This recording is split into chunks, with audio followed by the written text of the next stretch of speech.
पतंजलि ने भी ना सोचा होगा, धर्म के सवाल में उलझेगा योगा।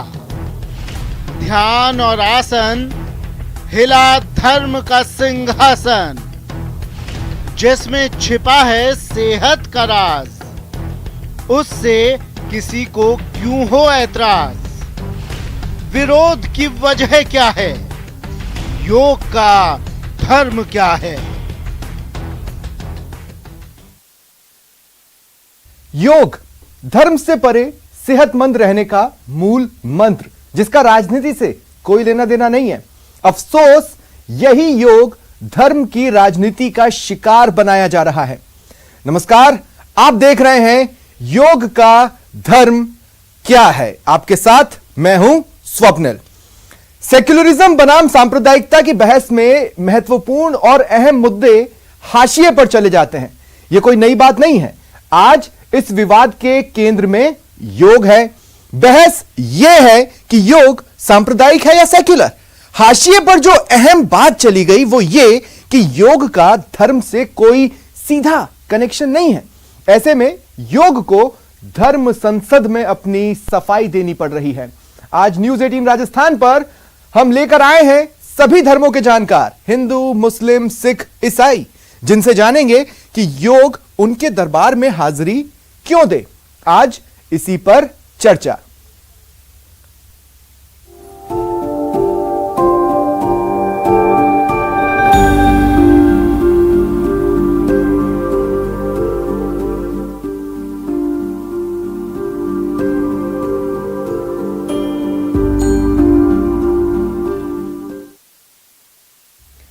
और आज जिन सवालों के आसपास हमारी बहस रहने वाली है वो सवाल मैं आपको बता देता हूं। देखिए, आज बहस का सवाल नंबर 1 ये है कि फिट रहने के मंत्र को योग कहा गया है। इंटरनल क्लिंजिंग, आउटर तौर पर फिट रहना।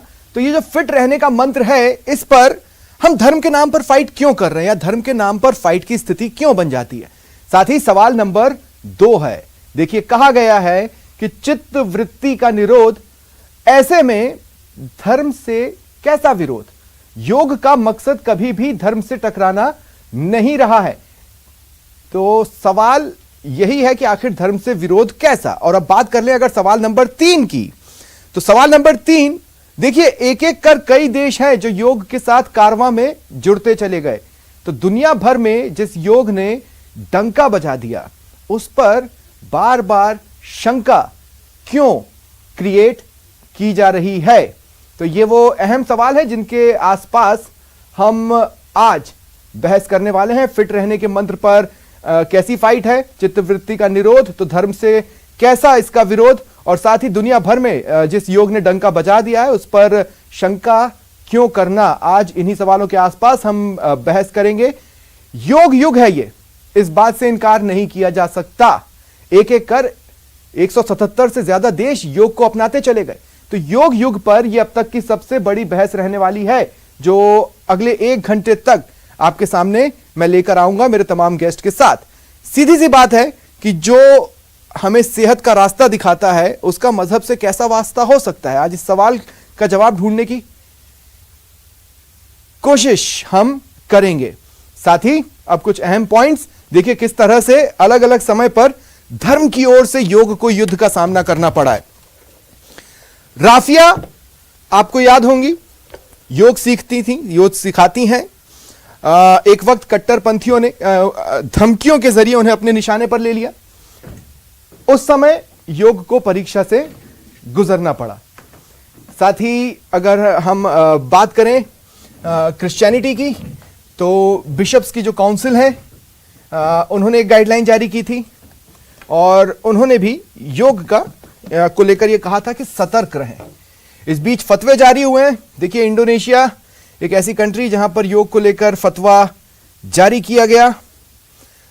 AIMIM नेता असदुद्दीन ओवैसी खुलकर विरोध करते नजर आए योग का। तो ये तो वो प्रमुख घटनाक्रम है जिसके जरिए हम कह सकते हैं कि योग को कुछ लोग पचा नहीं पाए। AMU के स्टूडेंट्स ने एक वक्त ये कहा था कि हमें योग करना होगा तो हम करेंगे, हम पर थोपे ना। इसके अलावा जो मलेशिया है वहां पर भी आलिमों ने योग के विरुद्ध फतवा जारी किया था। अब देखिए योग युग जो ये हम इसे कह रहे हैं वो क्यों है। अंतर्राष्ट्रीय योग दिवस के प्रस्ताव को यूएन ने माना, रिकॉर्ड बहुमत और समय में यह प्रस्ताव पारित भी हुआ था। उस वक्त 177 देशों ने तुरंत ही अपना समर्थन दिया था और योग को अपनाने की बात कही थी। ऐसे में अंतर्राष्ट्रीय योग दिवस अस्तित्व में आया। 177 से ज्यादा देश इस वक्त योग को अपना चुके हैं। अंतर्राष्ट्रीय योग ओलंपिक गेम्स 2020 में आयोजित हुए जिसमें 206 देशों ने हिस्सा लिया। इसका मतलब है कि योग अपना कारवां बढ़ा रहा है। तो सवाल, और आप इसको स्टेटमेंट भी समझ सकते हैं, योग का धर्म क्या है और योग का धर्म क्या है, ये दो तरीके हैं इस सेंटेंस को बोलने के। बहरहाल मेरे साथ जो गेस्ट जुड़ रहे हैं, आइए मैं आपको उनसे इंट्रोड्यूस करवा देता हूं। योग गुरु हेमलता शर्मा जी इस वक्त मेरे साथ जुड़ रही हैं। स्वागत है हेमलता जी। हिंदू धर्मशास्त्री आचार्य अनुपम जौली मेरे साथ जुड़ रहे हैं, आपका भी स्वागत है। शहर नायब काजी सैयद असगर अली जी मेरे साथ जुड़ रहे हैं, आपका भी स्वागत है। डॉक्टर मंजीत कौर सिख स्कॉलर हैं, आपका भी स्वागत करता हूं मंजीत जी। और फादर रेमंड ईसाई स्कॉलर हैं, आपका भी स्वागत है फादर। चलिए चर्चा की शुरुआत करते हैं। हेमलता जी मैं आपसे शुरुआत करना चाहता हूं। आपने जब कभी भी योग को अपनाया होगा तो ये तो मैं कह सकता हूं कि ऐसा तो नहीं है कि धर्म खंगाल कर अपनाया होगा, आपने बस योग अपनाया होगा। जी जी बिल्कुल। देखिए योग जो है ना वो धर्म, आस्था, अंधविश्वास से बिल्कुल परे है। योग एक सीधा साधा विज्ञान है। योग एक वास्तव में जीवन जीने की कला है। योग वो संजीवनी बूटी है जो बता देता है कि जीवन को कैसे खूबसूरती से जिया जा सकता है। तो योग अपनाने का मेरा उद्देश्य यही था कि मैं अपने जीवन को किस तरह से संवार के और अच्छे से अपनी गृहस्थी को चला पाऊं और अपने जीवन को जी पाऊं। तो हेमलता जी एक बात बताइए, जिस तरह से समय के साथ खासकर 2014 के बाद अलग अलग विवादों में योग को घसीटा गया, उसके मद्देनजर अगर मैं योग को विवादित कह लूं तो क्या आपने कभी सोचा था ऐसा वक्त आएगा जब आप योग गुरु बनिए, जब आप लोगों को योग सिखा रही हैं, तो ऐसा वक्त आएगा कि आपको ये पता चलेगा दरअसल आप तो एक विवादित चीज लोगों को सिखा रही हैं? क्या आपने कभी सोचा था? जी बिल्कुल भी कभी सोच में आए ही नहीं, क्योंकि योग वो कला है, वो विज्ञान है। और हमारे साथ जो है कभी भी हम योग सिखाते तो बहुत सारे स्टूडेंट बहुत सारे धर्मों से हमारे पास आते हैं और योग सीखते हैं और अपने जीवन को संवारते हैं। पर हमने कभी नहीं सोचा कि इतना संकीर्ण, इतना छोटा कर देंगे हम योग को। आपके स्टूडेंट्स कभी धर्म रिलेटेड सवाल पूछते हैं योग सेशंस में? धर्म रिलेटेड बिल्कुल भी नहीं। वहां धर्म का कोई, हमने आज तक किसी से ये नहीं पूछा है कि आपकी जात क्या है, आप कौन से धर्म से आए हैं। हमारा सिर्फ यही रहता है कि स्टूडेंट है, योग सीखने आया, उसको योग सिखाना है, सही अर्थों में योग सिखाना है। और योग जो है वो एक मुक्ति का मार्ग कह सकते हैं। योग जो है वो पूरा एक अपने आप में बहुत बड़ा विज्ञान है और धर्म और विज्ञान के बीच का रास्ता हम कह सकते हैं वो योग है। तो योग को इतना संकीर्ण नहीं करना है, हमें छोटा नहीं करना है। जब धर्म नहीं आया था उससे पहले योग आ चुका था। तो योग का मतलब जोड़ना होता है। हम अपने आप से जुड़ते हैं, अपने परिवार से जुड़ते हैं, समाज से जुड़ते हैं, राष्ट्र से जुड़ते हैं और सबसे बड़ी बात, योग से हम स्वयं से जुड़ते हैं। ठीक है। योग में कहा भी गया है कि आत्मा से परमात्मा का मिलन। तो ये होता है कि योग से हम अपने आप से स्वयं से जुड़ते हैं और उस ईश्वरीय तत्व का, यहाँ पे ईश्वरीय तत्व का मतलब कोई भी किसी भगवान जी का नाम नहीं है, किसी ईश्वर का नाम नहीं है। यहाँ केवल उस ईश्वरीय तत्व से मिलने का है जिन्होंने उन सारे भगवान जी को भी बनाया है। ठीक है, तो मैं आगे आता हूं आपके पास हेमलता जी। डॉक्टर मंजीत कौर मैं आपके पास आ रहा हूं। मंजीत जी,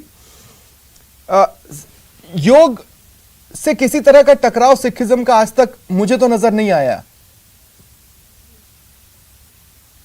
योग अपने आप धर्म का हिस्सा बन जाता है, क्योंकि सर्व धर्म में श्रेष्ठ धर्म हर को नाम जप निर्मल कर्म। योग पहले शरीर को स्वस्थ बनाता है, फिर मन को साधता है। तो गुरबाणी का पावन फरमान है, सर्व धर्म में श्रेष्ठ धर्म हर को नाम जप निर्मल कर्म। यानी सारे धर्मों में श्रेष्ठ धर्म है परमात्मा का नाम जपना और उसके साथ ना निर्मल कर्म करना। निर्मल कर्म तब करोगे जब आपका शरीर निरोग होगा और जब आपका मन स्वस्थ होगा। शरीर का स्वस्थ होना, क्योंकि पहला सुख निरोगी काया। अगर शरीर ही निरोग नहीं है तो मन भी अस्वस्थ सा महसूस करोगे। तो मन को साधा जाए उससे पहले आप शरीर को साधोगे, ये बाहर की प्रक्रिया है। अंदर की ओर हमने मुड़ना है। अंदर मुड़ने के लिए पहले शरीर को साधना पड़ेगा। शरीर को साधते साधते मन सदेगा, मन का ईश्वर से जुड़ाव बनेगा और ईश्वर का नाम जपते हुए जब हम सब में उस परमात्मा की ज्योत को पहचानने लगेंगे, नूर को पहचानने लगेंगे, तब हमारा हर कर्म जो है श्रेष्ठ कर्म बनके कर्म का ही रूप धर्म रूप बन जाएगा। इसलिए कोई टकराहट नहीं है, केवल परमात्मा का नाम जप सके हम। निर्मल कर्म क्या है? अपने आचरण को ऊंचा करना, उसको सच्चा और पवित्र रखना, संपूर्ण मानवता की जो है द्वेष, धर्म, जाति, लिंग, रंग, भेद, नस्ल से रहित जो सेवा करना, ये भावना बनेगी। और जब ये भावना बनेगी तो वो तुम्हारा योग हो या और तुम्हारी कोई क्रिया है, सिखिज्म में मैंने देखा है कि फिटनेस को लेकर भी कई सारी चीजें, खासकर जब हम निहंग को देखते हैं तो आश्चर्यचकित रह जाते हैं, उनका फिटनेस लेवल, उनकी चुस्ती फुर्ती हम देखते हैं। तो ऐसे में व्यायाम और कसरत को लेकर तो किसी तरह का कोई विरोध सिख समुदाय में नजर आज तक नहीं आया। नहीं, वो दूसरे गुरु साहिब ने तो साथ में जहाँ वो गुरबाणी गुरमुखी सिखाते थे, मल अखाड़े बनाए हुए थे, ताकि कोई समय ऐसा बने जब हमारे धर्म पे, हमारे देश पर कोई आंच आए तो उसके लिए भी हमको तैयार रहना है। तो जब गुरु गोविंद सिंह जी कहते हैं, देह शिवावर मोहे एहे शुभ कर्मन ते कभू न डरूं और इसे जब जाए लड़ूं निश्चय कर अपनी जीत करूं, तो उसके लिए अपने को मन से, तन से, हर तरह से तैयार होना पड़ेगा। इसलिए टकराहट की कोई वो नहीं है। अगर उस योग साधना से, उस क्रियाकलाप से वो केवल सिर्फ अपने स्वार्थ के लिए, सिर्फ अपने शरीर के लिए कर रहे हैं, तो वो ना कोई लाभ पहुंचा रहा है, ना किसी को कोई हानि पहुंचा रहा है, सिर्फ अपने को लाभ पहुंचा रहा है। जब उसका दायरा विशाल हो जाता है, विस्तृत हो जाता है और समूचे हम राष्ट्र के हित में, उसके लिए, सबके लिए, प्राणी मात्र के लिए उसका सदुपयोग करना है, तो पहले निरोगी काया जरूरी है। ठीक है, तो इसलिए टकराहट की कोई गुंजाइश नहीं है। ठीक है मंजीत जी। फादर, मैं आपके पास आ रहा हूं।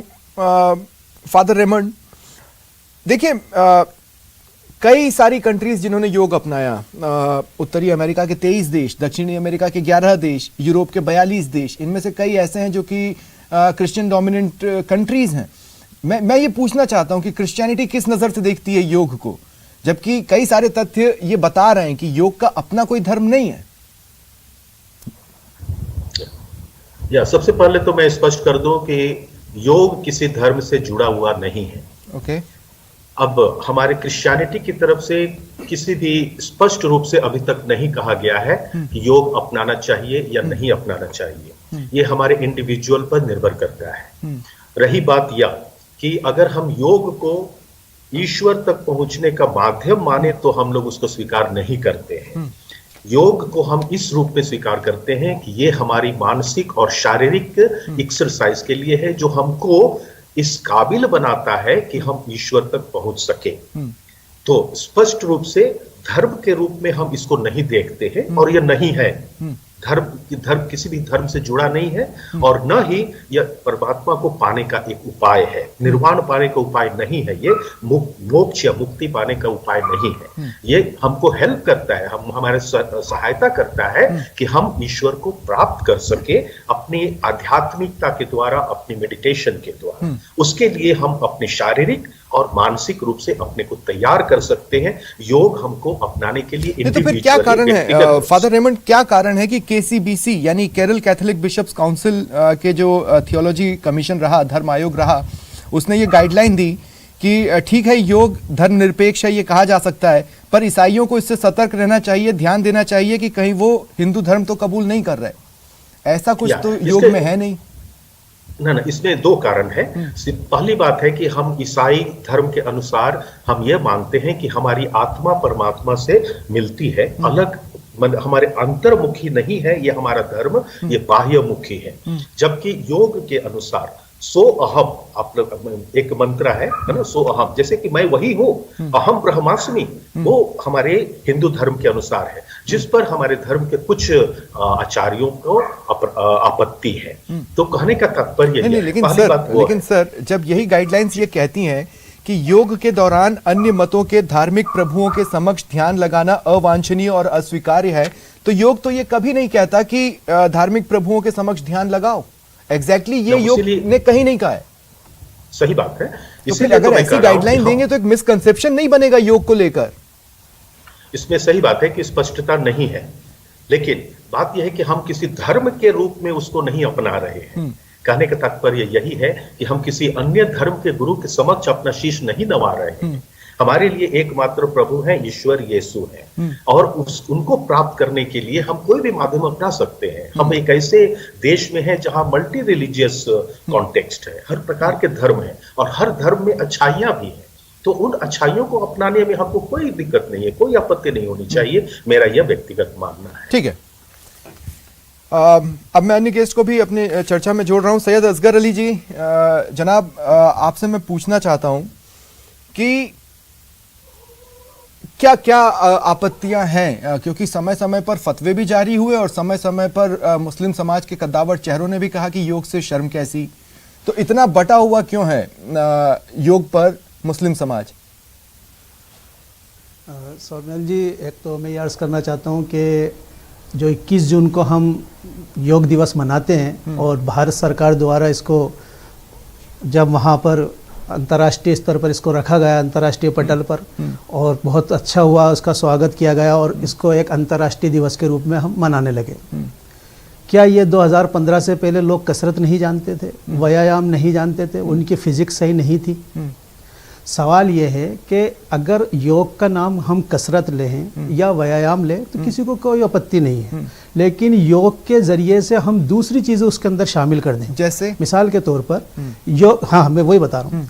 शुरुआत में जब योग को हम इंट्रोड्यूस किया गया तो उसमें सूर्य नमस्कार को सर्वप्रथम रखा गया और यहाँ तक कोशिश की गई कि इसको हर स्कूल में अनिवार्य किया जाए। प्रत्येक भारतीय को गोया के करना ही ज़रूरी है और उसकी फिटनेस इसी से जुड़ी हुई है और इसको नहीं करेगा तो जने क्या हो जाएगा, और वो बिल्कुल ये इस तरह को उसको पेश किया गया। जबकि मैं एक बात कहूँ कि एक व्यक्ति स्वस्थ रहना हर इंसान चाहता है। मोहम्मद साहब ने भी फरमाया कि तुम अपने स्वास्थ्य को बेहतर जानो इससे पहले कि तुम बीमार हो जाओ।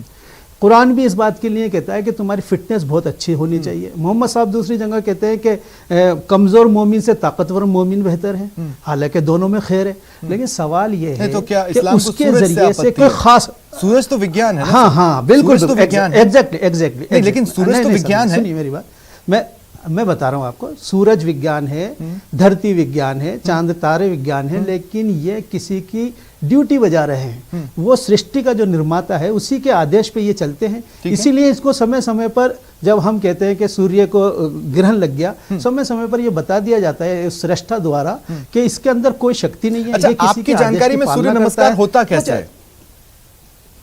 सूर्य नमस्कार सर, इसके आप मुझसे पूछ रहे हैं। हाँ, सूर्य नमस्कार के जो भी, मैं बता देता हूँ आपको, सूर्य नमस्कार के जो भी 12 स्टेप बताए जाते हैं और जो बताया जाता है, सबसे पहले उसके सामने खड़ा हुआ जाता है, उसके आगे, और फिर हर स्टेप के साथ मंत्र बोले जाते हैं और बाकायदा उसके अंदर सूर्य के कई नाम के साथ उसकी बड़ाई की जाती है।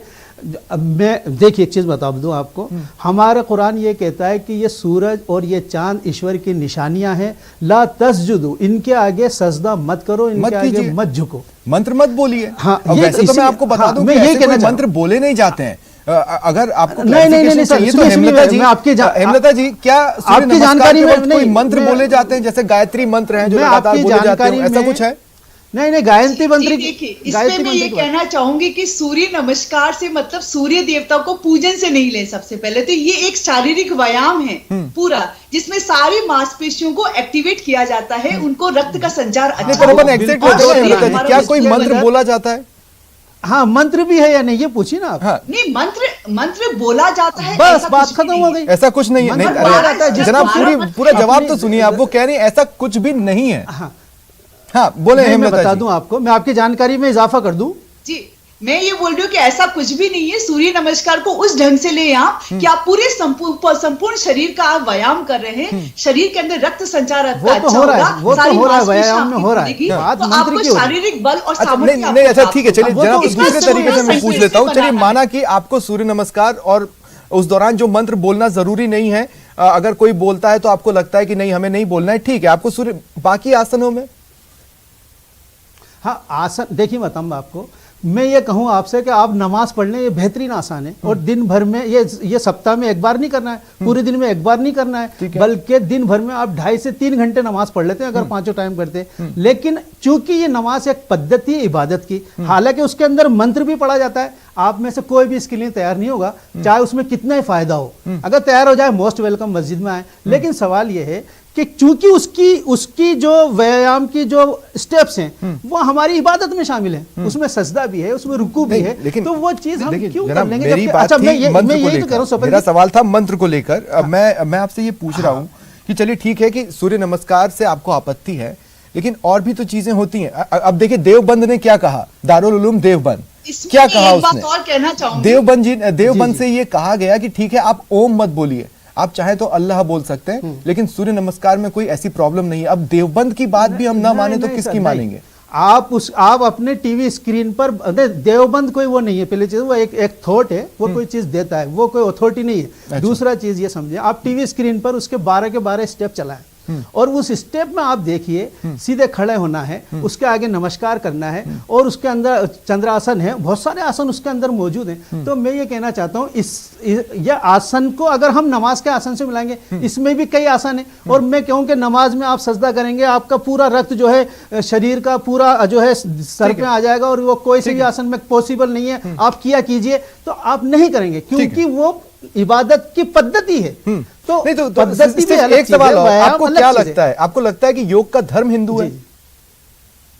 नहीं, बिल्कुल नहीं। मैं ये कहना चाह रहा हूं, मैंने बात यहीं से स्टार्ट की थी कि 2015 से पहले भी दुनिया कसरत करती थी, एक्सरसाइज करती थी। मैं खुद स्टिक योगा करता हूं, ठीक है, पावर योगा सेंटर पार्क में हम लोग सुबह करते हैं, ठीक है, और स्टिक योगा का हमारा एक बहुत बड़ा ग्रुप है, ठीक है। लेकिन उसके मैं आपके पास आता हूं, आगे भी आता हूं। आचार्य जी के पास मैं इतने लंबे समय तक नहीं जा पाया, आचार्य जी आपके पास मैं आ रहा हूं। देखिए, आपसे सवाल पूछने से पहले मैं एक बात सिर्फ इतना कहना चाहता हूं कि एक होती है ग्रेविटी, यानी गुरुत्वाकर्षण। गुरुत्वाकर्षण को खोजा था, अगर आप एक तरह से देखें कि उसके जो नियमों की व्याख्या है वो आइजैक न्यूटन ने की थी।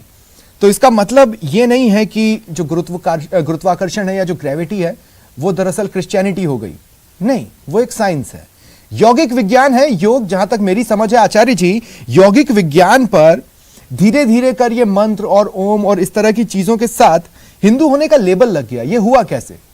लेबल लगा है, इस बात को भी आप समझिए, क्योंकि आप देखिए अभी तक जो कंसेप्शंस रहे वो ये रहे कि इससे हम ऊपर वाले से मुक्ति का रास्ता हमारे लिए नहीं हो सकता, या फिर हम नमस्कार क्यों करें, इबादत क्यों करें। योग ने कभी ये नहीं कहा, फिर ये हिंदू का लेबल कैसे लगा? मैं, बहुत अच्छा प्रश्न है, और इस पर मैं थोड़ा सा समय चाहूंगा। पहले तो मैं काजी जी से थोड़ा सा मैं इससे इत्तेफाक नहीं रखता। उन्होंने कहा 21 जून को जो विश्व में इसकी व्याख्या, मतलब भारत का नाम हुआ, ये तो हमारी खुशी की बात है कि अगर योग के नाम से हमारा भारत का नाम पूरे विश्व में हुआ तो इससे अच्छी बात क्या हो सकती है। अगर भारत अगर उसकी उत्पत्ति का कारण बन रहा है, उसका रीजन बन रहा है, तो कितनी अच्छी बात है। देखिए, सबसे पहले तो पतंजलि ऋषि जी ने जो अष्टांग योग जो उनका जो ग्रंथ है, अगर उसकी बात करें तो हजारों साल पहले जब पतंजलि ऋषि थे, तब ना तो हिंदू, मुस्लिम, सिख, ईसाई कुछ नहीं था। इस सब को देखकर नहीं बनाया था, इंसान के स्वास्थ्य और उसके जीवन की उन्नति के लिए बनाया था। तो उसके अंदर अगर हम देखें तो यम, नियम, आसन, प्राणायाम, ये सब बातें जो है आपको कहीं ना कहीं स्ट्रॉन्ग करती है। स्वप्निल जी, आपने पूछा कि हिंदू धर्म का इनपुट कहां से आया, लेबल कैसे मेरा आंसर है स्ट्रिक्टली आंसर है, ये सिर्फ राजनीति है। सबसे पहली बात बताऊं, इसमें लेवल आ ही नहीं सकता। जब से यहाँ अभी आज ये प्रोग्राम शुरू हुआ है, तो एक अच्छी बात है कि मैंने सबको सुना। तो एक शब्द तो पक्की बात है कि सबे सियाने एक मत, सभी इस मत पे शामिल हैं कि ये योग एक अच्छी परंपरा है। मैंने सबने, किसी ने बुराई नहीं की, ठीक है। अब इसके अंदर जो, अगर मैं कहूं कि इसमें हिंदू हिंदू शब्द जो कर दिया, ये सिर्फ राजनीति है, ये एक स्वास्थ्य का विज्ञान है। अच्छा, दूसरी बात यह है कि जहां तक सूर्य नमस्कार पे जो बहस चली है, इसको भी थोड़ा सा क्लियर कर दूं। सूर्य नमस्कार में जो 10 आसन है, क्रम से चलते हैं, एक सिस्टम से चलते हैं, जो पूरे बॉडी का पूरा व्यायाम कर देते हैं, और उसके बाद हम पूरे दिन के लिए सक्षम हो जाते हैं काम करने के लिए। उसमें अगर मंत्र की अगर कोई बात है, तो मंत्र तो एडिशनल है, वो किए करे या ना करे, और वो मंत्र नहीं है। ईमानदारी से बोलूं तो वो मंत्र नहीं है, एक शुद्ध शब्द है, ओम सूर्याय नमः। ओम सूर्याय नमः मतलब ये जो शक्ति हमें मिल रही है, मैं अगर ज्योतिष से बात करूं तो ये सूर्य हड्डियों का कारक है, जो साइंस भी कहता है, ठीक जैसे है। आपने जो मंत्र बताया हाँ जी। आचार्य जी, वो कॉन्सेप्ट्स तो बाद में जुड़े, शुरुआत में तो ये नहीं था कि इसमें ये बोलेंगे तो एडिशनल हो जाएगा, ऐसा नहीं, तो नहीं, था नहीं, ना? नहीं, शुरुआत में कुछ भी नहीं था। नहीं, आप नहीं, एक ऐसा कुछ सिर्फ भी नहीं एक था। और ये संस्कृति मंत्र के दौरान कोई ये चीज मंत्र विकसित हिंदू हुई धर्म हो नहीं का है। मतलब ये थोड़ा ना है कि वो एक अरे, वो संस्कृति ये का पार्ट मंत्र है। नहीं, एक लाइन है। जैसे स्वप्निल जी, मैं आपको कहूं, स्वप्निल जी आपको नमस्कार, ये नमस्कार है, ये मंत्र नहीं है। और नमस्कार हम अपनी ग्रीटिंग के अंदर करते हैं, तो हम मानते हैं कि जो हमारा सौरमंडल है, उस सौरमंडल में सूर्य जो है वो हमें शक्ति देता है। हमें अगर अपनी खुली आंखों से जो दर्शन होते हैं दिन में सूर्य के और रात को चंद्रमा के, तो उसमें जो सूर्य है वो एक शक्ति का प्रतीक है।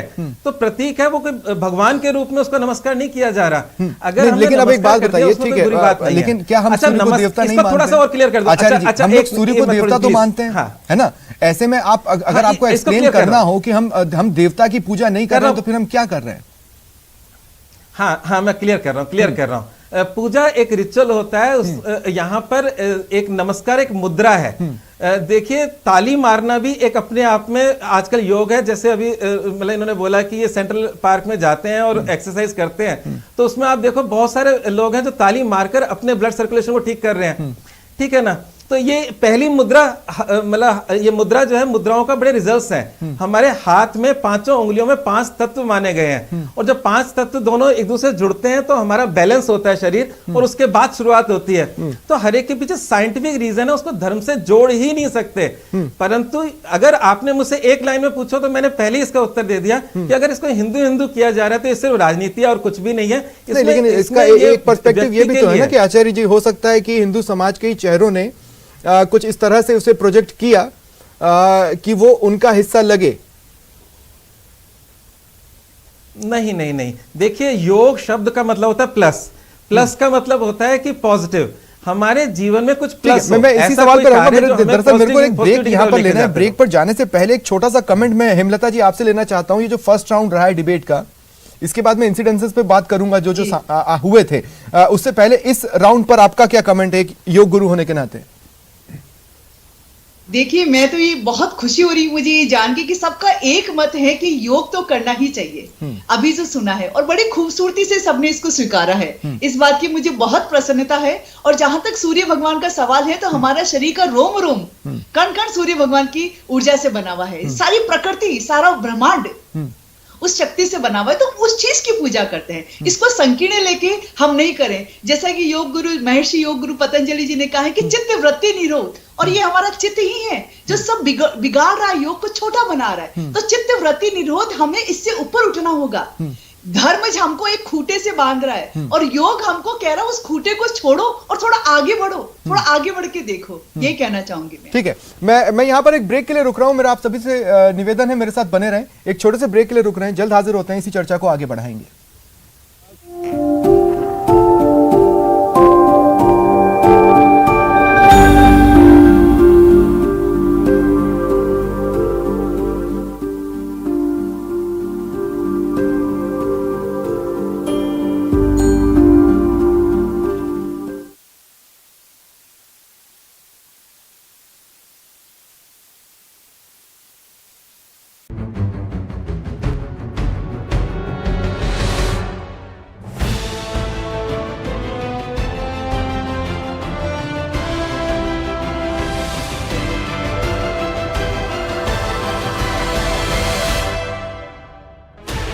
Sixteen channels, 15 languages, 26 states, 1,200 plus reporters, 66.9 crore viewers. India's largest news network, News 18 Network.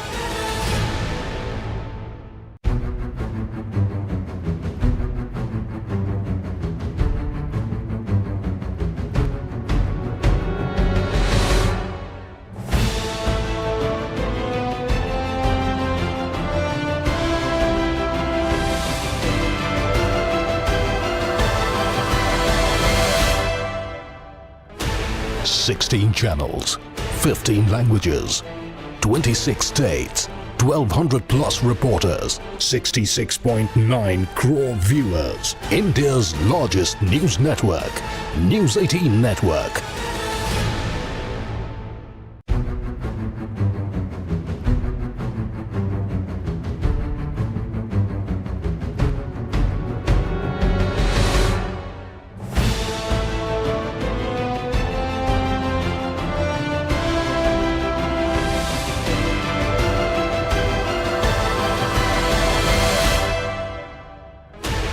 16 channels, 15 languages.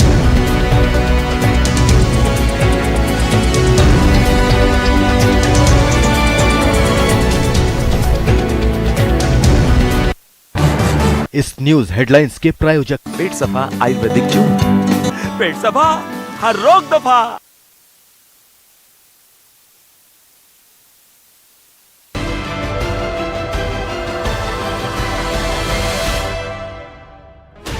$16 channels, 15 languages, 26 states, 1,200 plus reporters, 66.9 crore viewers. India's largest news network, News 18 Network.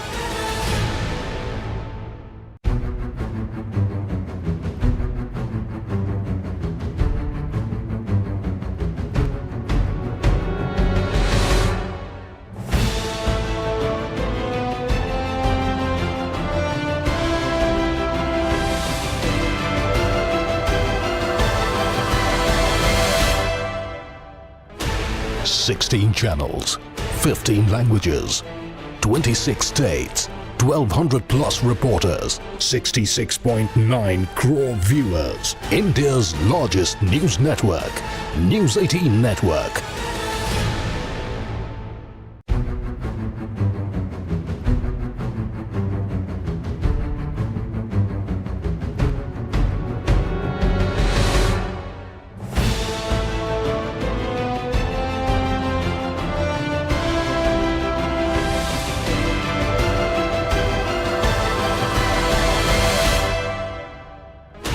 $16 channels, 15 languages, 26 states, 1,200 plus reporters, 66.9 crore viewers. India's largest news network, News 18 Network.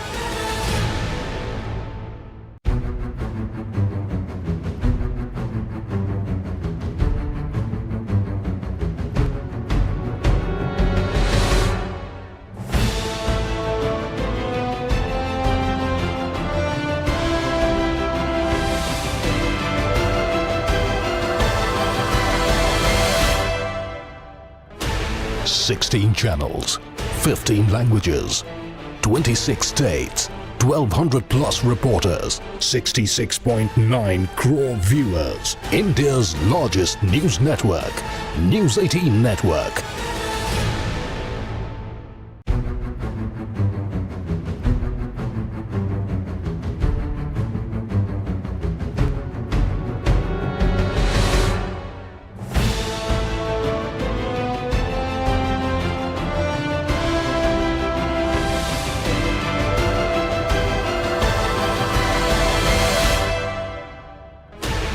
$16 channels, 15 languages, 26 states, 1,200 plus reporters, 66.9 crore viewers. India's largest news network, News 18 Network.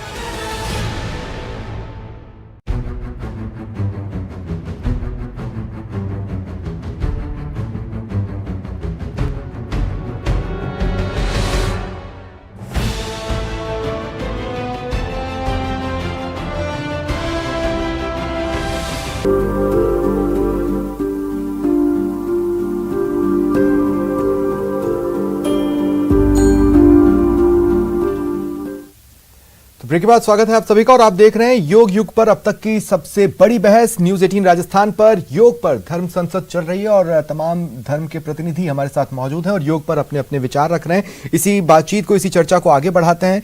और मंजीत जी, मैं आपके पास आ रहा हूं। देखिए, मुख्य तौर पर अभी तक जो समझ में आया, सबसे ज्यादा अगर किसी चीज का विरोध था तो वो था कि हम किसी और धर्म की पद्धति के हिसाब से पूजा अर्चना में नहीं लग सकते। ठीक है, सूर्य नमस्कार, क्या सिखिज्म भी इसे किसी तरह के अंतर्द्वंद के रूप में लेता है या फिर वो एक्सेप्टेबल है? सर, ऐसा है कि जो गुरबाणी है ना, उसमें सब चीजें जो प्रकृति की कोई भी चीज है उसको ईश्वर अधीन माना है। उसका रचयिता, उसका सृजनहार वो परिपूर्ण परमात्मा है। तो ये सब चीजें देवी देवता के रूप में जब हम इसकी पूजा अर्चना करते हैं, जिस धर्म में इनको पूजा के तरह माना गया है, उनके लिए कोई ऑब्जेक्शन नहीं है। व्रत रखना या इस तरह सूर्य नमस्कार या जो भी प्रक्रिया जिस भी धर्म की है, इबादत का, पूजा अर्चना का, जिसका जो ढंग है उनको मुबारक है। लेकिन जब वो बात किसी पर थोपी जाती है दूसरे धर्म वालों पे, तो वो हजम नहीं होती। जैसे कहा गया कि भाई हम सूर्य नमस्कार में मंत्र का भी उच्चारण करना पड़ता है। सचमुच अगर हम इस विषय को लें तो गुरु नानक देव जी से जब सिद्धों ने प्रश्न किया, इसमें आपको उस सारे प्रश्न का जवाब मिल जाएगा। ठीक है। जब गुरु नानक देव जी से सिद्धों ने सवाल किया कि आप हमारी तरह से योग क्यों नहीं करते हो, और उन सारे जो उनके पहनने के, जो रहने के उनका ढंग है, उस पद्धति को क्यों नहीं अपनाते हो। तो गुरु नानक देव जी का बड़ा प्यारा जवाब था, मुंदा संतोख सरमपत झोली, ध्यान की करे विभूत, खिंता काल कुआरी काया, जगत डंडा प्रतीत, आई पंथी सगल जमाती, मन जीते जगजीत। उन्होंने पूछा कि हम कानों में कांच की मुद्राएं डालते हैं, आपने वो नहीं डाली हुई। गुरु नानक देव जी का जवाब था, हमने संतोष की मुद्राएं धारण कर रखी हैं, जो दिखाई तो नहीं देती, लेकिन वो एक गुण में, एक नैतिक मूल्य के रूप में उसको धारण कर रखा है। क्योंकि बिना संतोष कोई नहीं को राजे, गुरबाणी में पावन पंक्ति है, बिना संतोष रूपी धन के कोई तृप्त हो ही नहीं सकता, चाहे उसके पास कोई भी कितने भी सुखों के साधन क्यों ना हो। फिर उन्होंने कहा कि सरम पत झोली, जो सरम यानी मेहनत की जो हमारे पास जो ये गुदड़ी एक धारण की जाती है, उनका एक लिबास है, एक पद्धति है, उनका ढंग है रहने का। तो गुरु पातशाह कहते हैं कि हमने जो धारण कर रखा है वो मेहनत की गुदड़ी, हमने गोदड़ी जो एक अलग अलग कतरनों से बना हुआ एक लिबास है जो वो धारण करते हैं। एक बार फिर आप बताएंगे मंजीत जी, ये गुरु साहब और किनके बीच में कन्वर्सेशन है जो आप कोट कर रही हैं? ये सिद्धों के, जो योगी और सिद्ध है ना, सिद्ध पुरुषों और योगियों में, योगी जो योग करने वाले, उनमें पंजाबी में उसको योगी कह देते हैं और आप योगी कहते हैं, योग करने वाले।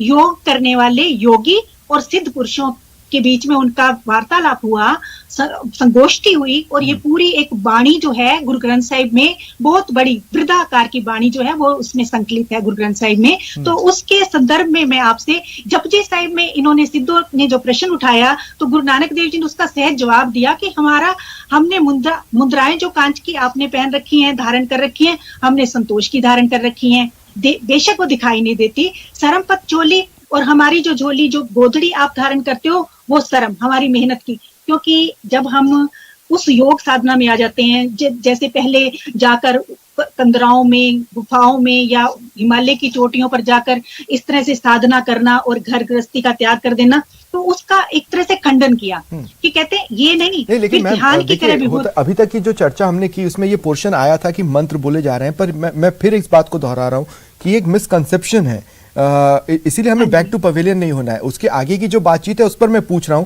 कि क्या आपत्तियां, मतलब योग किए जाने की पोशाक को लेकर भी आई। आज हम देखते हैं कि टी शर्ट और लोअर में भी लोग कर रहे हैं, या निकर और टी शर्ट में कर रहे हैं, या फिर जिसमें इजी लग रहा है वो उसको पहनकर योग कर रहे हैं।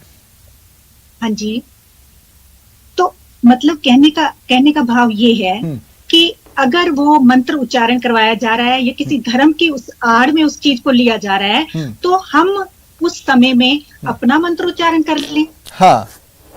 तो ये तो नहीं है कि हमें बंदिश है कि आप अपने अंदर क्या उच्चारण कर रहे हो, आपका जुड़ाव किससे है, आपका लगाव किससे है, आपको क्या चीज उस परमात्मा से जोड़ती है। हम जो ओम शब्द है उसके आगे गुरु नानक देव जी ने एक लगाया है, मतलब एक परमात्मा की आराधना। तो आपके पद्धति में जो भी आपका मंत्र है, गुरु मंत्र है, मूल मंत्र है, जो भी मंत्र है, आप उस समय उसका उच्चारण। ठीक है, ठीक है। फादर रेमंड, मैं आपके पास आ रहा हूँ। फादर रेमंड, देखिए, मेरी स्टडी, मतलब half of my study convent से हुई है। मैंने फेस्टिवल्स मनाए हैं। मुझे ये क्रिश्चियन फेस्टिवल या मुस्लिम फेस्टिवल कहना बिल्कुल पसंद नहीं है। मैंने भी फेस्टिवल्स मनाए हैं और मैंने स्टेज पर कैरल्स भी गाए हैं, लेकिन उससे मेरी धार्मिक मान्यताओं पर कोई प्रभाव पड़ा हो ऐसा तो नहीं है। जी, एकदम सही बात तो है। फिर संदेह, क्रिसमस जो है, नहीं, सही बात है। आजकल क्रिसमस केवल क्रिश्चियन के लिए नहीं है, दिवाली केवल हिंदुओं के लिए नहीं है। हम भारत में है तो सब हम लोग सब त्योहार मनाते हैं। मैं भी मनाता हूँ दिवाली, मैं भी मनाता हूँ होली, इसमें कोई प्रॉब्लम नहीं है। अब जैसा कि मैं मैडम को बहुत धन्यवाद देना चाहता हूँ, उन्होंने बहुत स्पष्ट कहा है ना, हमारी जितनी भी सृष्टि हुई है, अगर बाइबल का पहला पार्ट, पहला ग्रंथ आप देखेंगे, first chapter of the Bible उत्पत्ति ग्रंथ है, उसमें स्पष्ट रूप से कहा गया है कि ईश्वर ने सारी सृष्टि की रचना की है।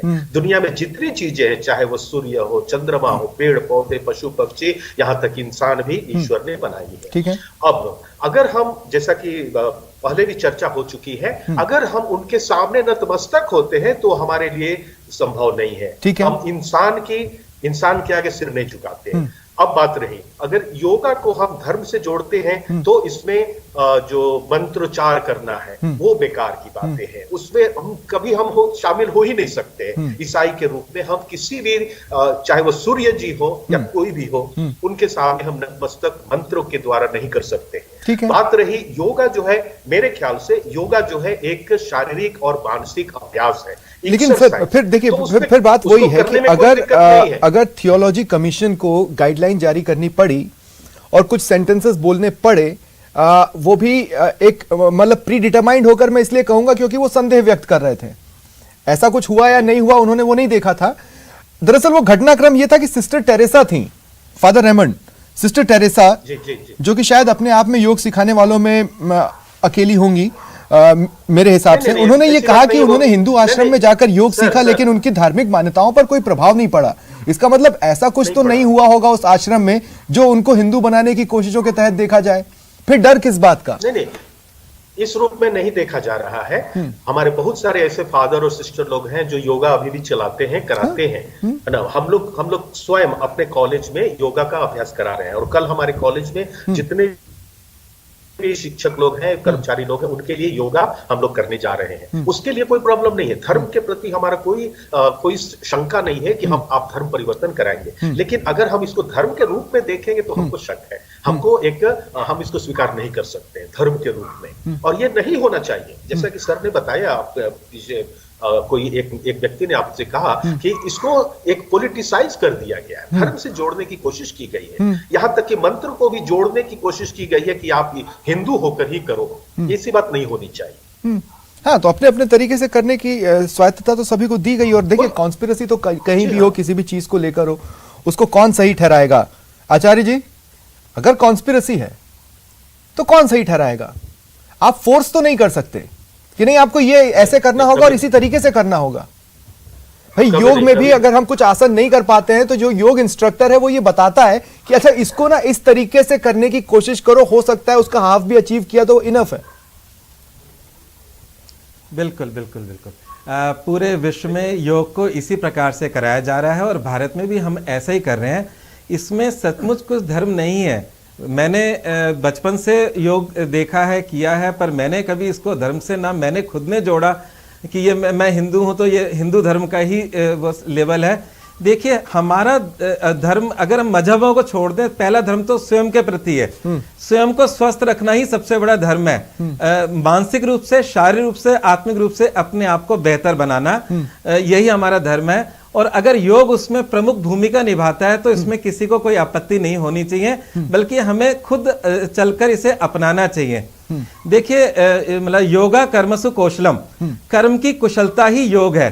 अगर हम कंसंट्रेशन लेवल से अच्छी पढ़ाई कर पा रहे हैं योग की वजह से, तो हमें इससे क्या नुकसान है? अगर हम खेलों में अच्छे प्रदर्शन कर पा रहे हैं योग की वजह से, तो इसमें किसी को क्या दिक्कत है? तो मेरा ये मानना ये है कि जब हम अपने को परफेक्ट बनाने के लिए योग के कुछ चीजों को, आसनों को, मुद्राओं को अपने जीवन में जोड़ते हैं, तो क्या दिक्कत है? मैं आपको एक बात बताता हूं स्वप्निल जी। कुछ समय पहले जब कोरोना काल में हम लोग बहुत त्रस्त हैं, तो मुझे ध्यान है कि आप एम्स के डॉक्टर और तीन बड़े बड़े मतलब हॉस्पिटल के डॉक्टर थे, और उन्होंने अनुलोम विलोम को बहुत ज्यादा ओके किया था कि अनुलोम विलोम किया जाना चाहिए, ये कोरोना से बचने के लिए बहुत अच्छा योग है। तो कहने का मतलब ये है कि क्या आप इसी में ये नहीं सोचते कि इसके पीछे विज्ञान छिपा है, धर्म नहीं? डेफिनेटली ये पूर्णतः वैज्ञानिक है। मेरे को आपकी बात बहुत अच्छी लगी कि न्यूटन ने अगर कोई साइंस दिया तो वो सबके लिए, वो कोई क्रिश्चियन नहीं है वो। अगर एडिसन ने बल्ब की उत्पत्ति की तो वो सबके लिए है, उसमें कोई धर्म नहीं आ गया। तो ऐसी पतंजलि ने अगर योग को डेवलप किया तो वो सबके लिए है। आपको एक छोटी सी बात बताता हूँ, हमारे भारतवर्ष में आपने आयंगर योगा का नाम सुना होगा। तो आयंगर जी अब नहीं रहे, पर करीब 96 साल उन्होंने जिंदगी जी। तो बीएस के आयंगर जी खुद बीमार रहते थे, उनका शरीर ठीक ढंग से काम नहीं करता था। तब उन्होंने कुछ डेवलप किया जिससे वो योग कर सके, और जो चीजें डेवलप की वो आयंगर योगा के नाम से पूरे विश्व में विख्यात हो गई। आचार्य जी, मैं आपको एक बात बताना चाहता हूँ, मैं आपको एक बात बताना चाहता हूँ, योग के इतने फॉर्म्स हो गए ना कि देखिए, रेसलर कम्युनिटी ने अपने तरीके का अपने बेनिफिशियल योगा भी निकाला है, इसके अलावा हमने वाटर योगा भी देख लिया। अब योग के इतने फॉर्म्स हो गए कि आप इमेजिन नहीं कर सकते। मैं ये कहना चाहता हूं कि उसके बाद हम कुछ पर्टिकुलर चीजों के आसपास बात कब तक करेंगे। जनाब, मैं आपके पास आ रहा हूं, सैयद असगर अली साहब, मैं ये पूछना चाहता हूं, ठीक है, घूम फिर कर योग पर बात हो, सिर्फ सूर्य नमस्कार पर आकर टिक जाए, ये बात तो आप भी मानेंगे कि हजम नहीं होना चाहिए। जितना अभी मैंने आपको रीड किया, आप एक कट्टर मुसलमान हो सकते हैं लेकिन आप कट्टरपंथी नहीं है, इतना तो मैं इस डिबेट के दौरान आपको समझ पाया हूं। मैं ये कहना चाहता हूं कि राफिया अगर योग गुरु बन योग सिखा रही थी तो वो रश्मि तो नहीं हुई थी, वो थी तो राफिया ही, फिर भी परेशान की गई। स्वप्निल जी, आपके नज़दीक कट्टरपंथी की क्या परिभाषा है ये तो मैं नहीं जानता, लेकिन मैं ये जानता हूँ कि कट्टरपंथी उसको कहते हैं कि अगर कोई डॉक्टर है, अगर वो अपनी शिक्षाओं पर अमल नहीं करता है तो वो कट्टरपंथी नहीं है। तो इस मामले से तो मैं कट्टरपंथी हूँ। दूसरी बात ये कि हर चीज़ को इंसान दूसरी बात मैं अर्ज करना चाहता हूँ कि इस्लाम का जो कंसेप्ट है वो एक ईश्वरवाद को बल देना है, और एकेश्वरवाद को ही इस्लाम प्रैक्टिसिंग अभी पूरी दुनिया में मानता है। हालांकि जितने भी धर्म हैं वो सभी एकेश्वरवाद की शिक्षा देते हैं, जैसे फादर रेमंड भी कह रहे हैं, और हमारी जो सिख बहन है उन्होंने भी इस बात को कहा कि एकेश्वरवाद को ही हम बल देते हैं। और मैं आपसे ये कहता हूँ कि हिंदू धर्म में भी एकेश्वरवाद को ही बल दिया गया है। इसीलिए जो हिंदू धर्म का जो ब्रह्म सूत्र है, एकम ब्रह्म दिव्यते नास्ते नहना नास्ते किंचन, कि वो एक ही ब्रह्म है, दूसरा नहीं है, जरा सा भी नहीं है, जरा सा भी नहीं है। उसी को अगर मैं अरबी में कहूं तो ला इलाहा इल्लल्लाह, ये तो एक बात हो गई। मैं दूसरी बात ये कहना चाहता हूं कि अगर कोई बल्ब है और उस बल्ब में से मुझे रोशनी मिल रही है तो वो बल्ब मेरे लिए कोई मायने नहीं रखता है। कल वो फीस हो गया तो मैं उसे उठाकर बाहर फेंक दूंगा। असल चीज वो है जो उसके अंदर दौड़ रही है, वो करंट है, वो उसका सृष्टि निर्माता है जो इसने उसके अंदर ऊर्जा पैदा की है, जो मुझे शक्ति दे रहा है। योग में क्या दौड़ रहा है? नहीं, मैं सूर्य मैं अमूमन मैंने देखा है कि इस्लाम सिर्फ सूर्य नमस्कार पर आकर ही बात कर रहा होता है। मैं उसके आगे भी तो योग है, मैंने अभी कहा ना कई सारे फॉर्मेट्स हैं योग के। बिल्कुल, तो हम योग का विरोध ना करें, हो सकता है चलिए सूर्य नमस्कार नहीं करना, पर योग उससे इस्लाम को क्या खतरा हो सकता है? कि बिल्कुल बिल्कुल योग से कोई खतरा नहीं है। सूर्य नमस्कार में भी जो आप वो स्टेप इस्तेमाल कर रहे हैं जिसके आगे सूर्य को झुकना और उसके अंदर एक मन की वो रहती है। छोड़ दीजिए ना सूर्य नमस्कार, देवता के अगर मैं बोलूं योग माइनस सूर्य नमस्कार तो क्या कबूल है? हाँ बिल्कुल, मैं बताऊं ना आपको, स्टिक योगा है। अभी आपने कई योगा की फॉर्म बताई। स्टिक योगा हम पूरे सेंट्रल पार्क में हम ही लोग हैं जो करते हैं। पूरे सेंट्रल पार्क, आप कभी भी आइए 5:30 बजे, हम आपको मिल जाएंगे। सेंट्रल पार्क में स्टिक योगा हम बाकायदा कर रहे हैं। दूसरी चीज मैं ये कहना चाहता हूं क्या जो भी चीज हम करें, देखिए करें वही जो हमें उसका जो उत्पत्ति करता है वो हमें बताए। मिसाल के तौर पर अगर कोई फिजिशियन हमें बताता है कि तुम्हें ये एक्सरसाइज करनी है तो हमें वही करनी चाहिए, ये तो बात मानते हैं। अब मैं आपको एक बात बताता हूं, श्री राम जी से हनुमान जी ने पूछा कि मैं ये कुछ स्टेप करना चाहता हूं, मुझे आप बताएं कि मैं कौन कौन से स्टेप करूं। और ये जो मैं बात बताने जा रहा हूं ये विजयवाड़ा की जो म्यूजियम है आंध्रा के अंदर, उसके अंदर ये पुस्तक रखी हुई है, वहां से मैं आपको रेफरेंस देकर पढ़ रहा हूं। श्री राम जी भक्त हनुमान से कहते हैं कि प्रथमम तारकम चेवा, सबसे पहले सीधे खड़े हो जाओ। ये जो काम आप करें उसके पीछे ऑथोरिटी होनी चाहिए और उसके पीछे दलील होनी चाहिए। यहां श्री राम जी क्या कहते हैं, प्रथमम तारकम चेवा, सबसे पहले सीधे खड़े हो। द्वितीयम दंड मुच्यते, दूसरे क्या करो, दंड मुच्यते करो, यानी कि अपने शरीर को पूरे दिमाग पे लाके और दिमाग को धरती के आगे टिका दो। तृतीयम कुंडली कारकम, तृतीय पोजीशन जो आप अपनाए वो कुंडली मार के बैठे। और चतुर्थम अर्धचंद्रकम, चौथी स्थिति आपकी ऐसी होनी चाहिए कि आप उसके अंदर आधे चांद बन जाए। पंचम ज्योति आप रूप का बेसिकली काम। नमाज से और कंपेयर कर बिंदु रहे पे हैं, आप वो करें जिस तरह से नमाज की जाती है नहीं, उसी स्टांसेस को कंपेयर कर रहे हैं। मैंने नहीं, नमाज का तो मैंने नाम भी नहीं लिया सर। मैं तो आपको सबसे पहले बता के चला हूं कि विजयवाड़ा के अंदर ये पुस्तक रखी हुई है, मैं आपको इसका स्कैन भेज दूंगा और श्री राम जी और हनुमान जी की वार्तालाप बता रहा हूं और संस्कृत में बता रहा हूं। लेकिन ऐसा कोई इंस्टेंस आचार्य जी आपने सुना है, बहुत शॉर्ट में बोलिएगा, मुझे फिर क्लोजिंग कमेंट लेना है। आचार्य जी ऐसा कोई इंस्टेंस आपने सुना है? अगर ये चारों अगर हम आसन करते हैं तो इसमें बुराई क्या है? और ये नमाज है आचार्य जी, मुझे कहने में शक नहीं है, नमाज ही है। हाँ एग्जैक्टली, मैंने वही कहा कि आप इसको काटो ना, आप दलील से काटो, मैं जो दलील दे रहा हूं दलील से काटो उसको। ठीक है, ठीक है। हेमलता जी, मैं आपके पास क्लोजिंग कमेंट के लिए आ रहा हूं। अब ये पूरी डिबेट हो चुकी है, ठीक है। अच्छी बात यह है कि योग पर जब भी बहस हुई है बहुत काय हुई है, बहुत घाय हुई है, लेकिन बहुत शांति से पहली बार एक धर्म संसद बैठी। बस दुख इस बात का है कि योग को धर्म संसद में आकर अपनी बात रखनी पड़ रही है। Closing comment. मैं ये कहना चाहूंगी कि ये जो सारे धर्म है वो धर्म क्या करते हैं कि अपनी कुछ ना कुछ क्रियाकलाप हैं, कोई भी आप नियम हैं, आपके कुछ भी आपके चाहे नक्षत्र हैं, कुछ भी है, उनके सबके पूजा पाठ सिखाते हैं। मतलब करते क्या है वो सबके सब अपने चित्त को किसी एक जगह डाइवर्ट करना सिखाते हैं कि आप वहां पे लगाओ ताकि आपका चित्त जो है वो शांत रहे और आप एक जगह थोड़ा सा कंसंट्रेशन अपना बढ़ पाए और एकाग्रचित आप बने। और पतंजलि महर्षि पतंजलि जी ने तो कहा है कि चित्त को ही खत्म कर दो, चित्त वृत्ति निरोध, उसके आगे सोचो, उसके आगे बढ़ो। तो यही कहना चाहती हूँ कि छोटे छोटे धर्म इसमें बीच में नहीं लाके और हम एकजुट होके एक साथ ये कहें कि हाँ योग को जीवन का अभिन्न अंग बना ले। जैसे भोजन करना जरूरी है, योग को केवल सूर्य नमस्कार तक सीमित नहीं रखें, ओम के उच्चारण तक सीमित नहीं रखें। योग जो है वो अपने आप में एक जीवन शैली है, जीवन जीने की कला है, जीवन का विज्ञान है योग। इस तरह से हम योग को ले तो हम भी ठीक रहेंगे, अच्छे रहेंगे। और योग का असर इस बैठे हुए केवल अन्न में कोश में नहीं होता है, इसके अंदर जो प्राण में कोश है, जहां श्वास प्रश्वास की क्रिया, जहां प्राणायाम कहा जाता है, उसके अंदर जो हमारा मनोमय कोश है, वहां पे जहां हमारा चित्त काम करता है, हमारे थॉट प्रोसेस काम करते हैं, उसके अंदर हमारा ज्ञान में कोश है, जहां हमारा विजडम है, हमारी बुद्धि है, विवेक है, सही बुरे का ज्ञान है, वहां तक योग कार्य करता है। जब हम जीवन में सही बुरे का ज्ञान हमारे पास है और हम अच्छा डिसीजन लेंगे तो हमेशा उसके अंदर पांचवा जिसको कोश कहा जाता है आनंदमय कोश, हमेशा आप बहुत आनंदित रहेंगे, प्रसन्न रहेंगे आप। तो योग वो कला है, वो विज्ञान है कि आपको अंदर तक पूरा हील कर देती है, आपकी कार्य करती है। हेमलता जी, आचार्य जी, सैयद साहब, डॉक्टर मंजीत कौर और फादर रेमंड, आप सभी का बहुत बहुत शुक्रिया मेरे साथ जुड़ने के लिए और अपनी अपनी बात रखने के लिए। फिलहाल इतना ही, नमस्कार।